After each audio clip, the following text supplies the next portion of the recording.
Centurion में विराट संग्राम, और इस पर बात करेंगे। हमारे साथ हमारे क्रिकेट एक्सपर्ट हैं मनिंदर सिंह सर इस वक्त स्टूडियो में। सर, सेंचुरियन में जो होगा सो होगा, लेकिन अगर हम बात करें केप टाउन के मुकाबले की जिसको टीम इंडिया हार चुकी है, काफ़ी पुअर बॉडी लैंग्वेज यहाँ पर टीम इंडिया की, उस पर होमवर्क करने की ज़रूरत है। साथ ही साथ एक मोटिवेशन बहुत ज़रूरत है यहाँ पर टीम इंडिया के कोच का, ताकि टीम इंडिया का मोराल बूस्ट अप रहे। क्या कहेंगे आप? बिल्कुल, देखिए जो हम देखा हमने जो पहले टेस्ट मैच में, उससे पता है ऐसा लग रहा था बहुत ही डाउट में थे भारतीय खिलाड़ी, खास तौर से भारतीय बैटिंग लाइनअप। अगर आप रोहित शर्मा की बात करें, आप शिखर धवन की बात करें, जिस तरह का फुटवर्क था, इवन चेतेश्वर पुजारा, जिस तरह का फुटवर्क था, ऐसा लग रहा था इनको समझ ही नहीं आ रही कि यहाँ पर हम सर्वाइव कैसे करेंगे या रन्स कैसे बनाएंगे।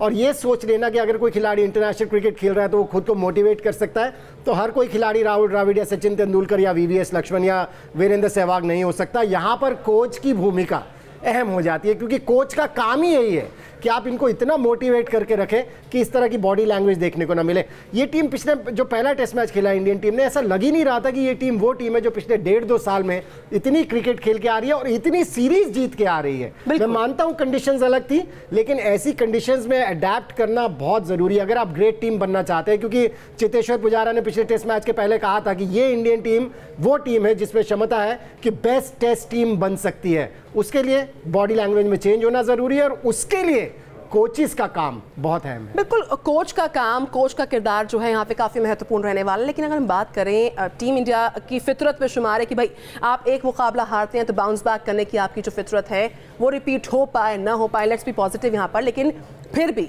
जो strategic line of action Virat Kohli का रहना चाहिए, अंतर्राष्ट्रीय मुकाबला है, पिच जो है काफ़ी तेज़ है, काफ़ी बाउंसी पिच है, चुनौतियाँ बहुत सारी हो सकती हैं। क्या कहते हैं? बिल्कुल, चुनौतियां तो रहने वाले हैं, क्योंकि साउथ अफ्रीका की टीम, आपने जो बात की कि पहला टेस्ट मैच हारने के बाद वापसी की इंडिया ने, लेकिन वो इंडियन पिचेस के ऊपर। बिल्कुल, ये साउथ अफ्रीका की पिचेस है। साउथ अफ्रीका की टीम जब पिछली बार इंडिया आई थी, टर्निंग ट्रैक्स दिए गए थे, पूरी तरह से धराशायी कर दिया था साउथ अफ्रीका की टीम को। सो अब साउथ अफ्रीका की जो टीम है, टीम में स्ट्रेंथ है उनकी फास्ट बॉलिंग, आपको कुछ वैसी पिचेस मिलने वाली हैं। ऐसे में आपको अपना जो सोच है, जो थॉट प्रोसेस है, उसको बदलने की बहुत ज़रूरत है। दूसरा, जहाँ तक बैट्समैन का सवाल है, एग्रेशन दिखाना बहुत ज़रूरी होगा। देखिए, दो तरह के एग्रेशन होते हैं। एक तो दिखाने वाला, जो कि इंडियन टीम दिखा रही थी जब विकेट्स ले रहे थे। एक होता है अंदर ही एग्रेशन होता है, जैसे सचिन तेंदुलकर या वीवीएस लक्ष्मण या वीरेंद्र सहवाग या राहुल द्रविड़ इनमें हुआ करता था। वो जो अंदर वाला एग्रेशन है वो आपसे परफॉर्म करा सकता है। जो दिखाने वाला है, दुनिया को दिखाने के लिए आप कुछ भी करें, लेकिन अंदर वाला एग्रेशन जो है वो जिंदा रहना बहुत ज़रूरी है। और मुझे लगता है कि इस इंडियन टीम में वो क्षमता है। मैं इसको राइट ऑफ नहीं कर रहा हूँ, चाहे कैसे भी ट्रैक्स मिले, इनमें वो क्षमता है कि बाउंस बैक कर सकते हैं। बिल्कुल, बाउंस बैक की क्षमता है, और उस क्षमता को बिल्कुल सही आपने सर यहाँ पर बोला कि हम उसको राइट ऑफ नहीं कर सकते हैं। लेकिन यहाँ पर चीज़ों को, सिचुएशन को, हालात को, बॉडी लैंग्वेज जो कि पहले पुअर थी, उसको आप कमतर नहीं आंक सकते हैं। उस पर काम करने की ज़रूरत है। कोच का किरदार का हमने जिक्र किया, उस पर काम करने की ज़रूरत है। और जो आपने गलतियाँ की हैं, उन लूपहोल्स पर काम करने की ज़रूरत है। तो चुनौतियाँ चारों तरफ से हैं। अब ज़रूरत इस बात की कि विन विन सिचुएशन में टीम इंडिया कैसे बाहर आती है। दूसरा मुकाबला है 0-1 से आप पीछे हैं। देखिए, कुछ चेंजेस करने की ज़रूरत पड़ेगी। हालांकि इतने ज़्यादा चेंजेस करने की भी ज़रूरत नहीं है, लेकिन अजिंक्य रहाणे को आपको स्कीम ऑफ थिंग्स में लाना पड़ेगा। क्योंकि अगर आप उनकी एवरेज देखें या केएल राहुल की एवरेज देखें फॉरेन पिचेस के ऊपर, मेरे ख्याल से बेहतरीन एवरेज है, खासतौर से तेज तरार पिचेस के ऊपर या बॉल जहां सीम करती है। मैं ये नहीं कह रहा कि अजिंक्य रहाणे पहले टेस्ट मैच में होते तो कोई ज़्यादा फर्क पड़ जाता, शायद ना पड़ता, लेकिन ऐसे खिलाड़ी को जिसने फॉरेन सॉइल के ऊपर, बाउंसी ट्रैक्स के ऊपर रन्स बनाए हों, आप उन्हें बाहर नहीं बिठा सकते कह के कि उनकी फॉर्म अच्छी नहीं रही है। उनको खिलाना मेरे ख्याल से बहुत ज़रूरी है, उनको स्कीम ऑफ थिंग्स में लाना बहुत ज़रूरी है। सो टीम का जो कॉम्बिनेशन है, ये कैसा कॉम्बिनेशन लेके उतरते हैं, ये देखने वाली बात होगी। अगर आप मुझसे पूछे तो मैं कहूँगा 6 बैट्समैन, 1 विकेट कीपर और 4 बॉलर्स, जिसमें चारों के चारों फास्ट बॉलर्स होंगे। और अगर जो ऑफ स्पिन करानी है, जितनी आर अश्विन से कराइए उतनी आप। सर, एक सवाल मेरा आपसे, स्पिनर्स की बहुत मदद तो मिल नहीं रही है, प्रेजेंट जो सिचुएशन है पिचेस की, तो अश्विन का ऑप्शन? बिल्कुल, इसीलिए मैंने अश्विन की जगह अजिंक्य रहाणे को टीम में डाला है। एक परफेक्ट ऑप्शन है अजिंक्य रहाणे।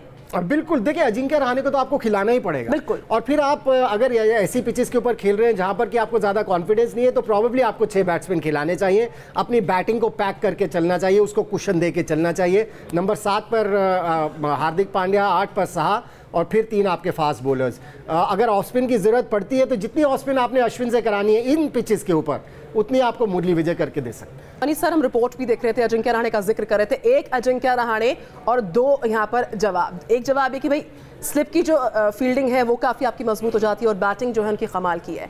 ये आजमाइश टीम इंडिया के लिए काफ़ी पॉजिटिव हो सकती है। विश्वास की ज़रूरत है। बिल्कुल विश्वास की ज़रूरत है। कैप्टन और कोच को तो विश्वास होना ही चाहिए अजिंक्य रहाणे पर, लेकिन उनको भी विश्वास दिलाने की ज़रूरत है क्योंकि आपने उनको पहला टेस्ट मैच नहीं खिलाया। हालांकि अजिंक्य रहाणे को जितना मैंने खेलते हुए देखा है, मुझे लगता है कि बहुत बढ़िया सोच के खिलाड़ी हैं, टेक्निकली साउंड है, और टेक्निकली साउंड होना इस तरह की पिचेस के ऊपर मेरे ख्याल से बहुत ज़रूरी है। सो बिल्कुल बैटिंग में तो मजबूती आएगी ही आएगी, क्योंकि उनकी अगर आप एवरेजेस देख लीजिए बाउंसी और सीमिंग पिचेस के ऊपर बहुत बढ़िया है। 50 से ऊपर की औसत से उन्होंने रन्स बनाए हुए हैं। और स्लिप फील्डिंग जो कि बहुत इंपॉर्टेंट है आपके फास्ट बॉलर्स के लिए, क्योंकि फास्ट बॉलर्स को साउथ अफ्रीका के जो बैट्समैन है इस तरह की पिचेस के ऊपर खेलते रहते हैं, वो मौका तो ज़रूर देंगे इस तरह की पिचेस के ऊपर, लेकिन अगर आपने ग्रैब नहीं किए वो मौके तो फिर वो परेशानी में डाल सकते हैं। और अजिंक्य रहाणे एक परफेक्ट सॉल्यूशन है, क्योंकि स्लिप में अगर आप देखें उन्होंने बेहतरीन कैचेस पकड़ी हुई। बिल्कुल मनीष सर, मौके का मिलना और उसको भुना ना पाना टीम इंडिया के लिए खतरा हो सकता है, क्योंकि जो पहले हुआ है वो रिपीट ना हो। विराट भी चाहेंगे कि भाई टीम इंडिया यहाँ पर जो है विन सिचुएशन के साथ बाहर आई। ईशांत शर्मा का मैं जिक्र करना चाहूंगी।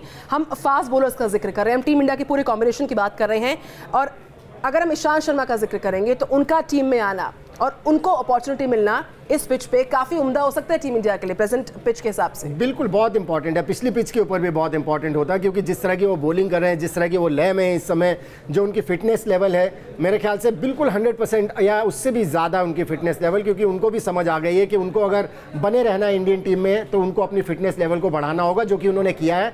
और शायद यही वजह है कि उन्होंने रणजी ट्रॉफी में या जितने भी इंटरनेशनल क्रिकेट में इस साल उन्हें मौका मिला है, उन्होंने बेहतरीन बॉलिंग का मुजाहरा किया। सो उनको तो टीम में लाना ही होगा, उनको तो आपको अपने बॉलिंग कॉम्बिनेशन में लाना ही पड़ेगा। बिल्कुल मनीष सर, बहुत बहुत शुक्रिया इस पूरे विश्लेषण के लिए। तो टीम इंडिया के लिए मुकाबला काफी अहम है, जो पिछले मुकाबले में हुआ है सेंचुरियन में ना होने पाए। उन सारे फैक्टर्स पर विराट कोहली को, कोच को काम करने की जरूरत है।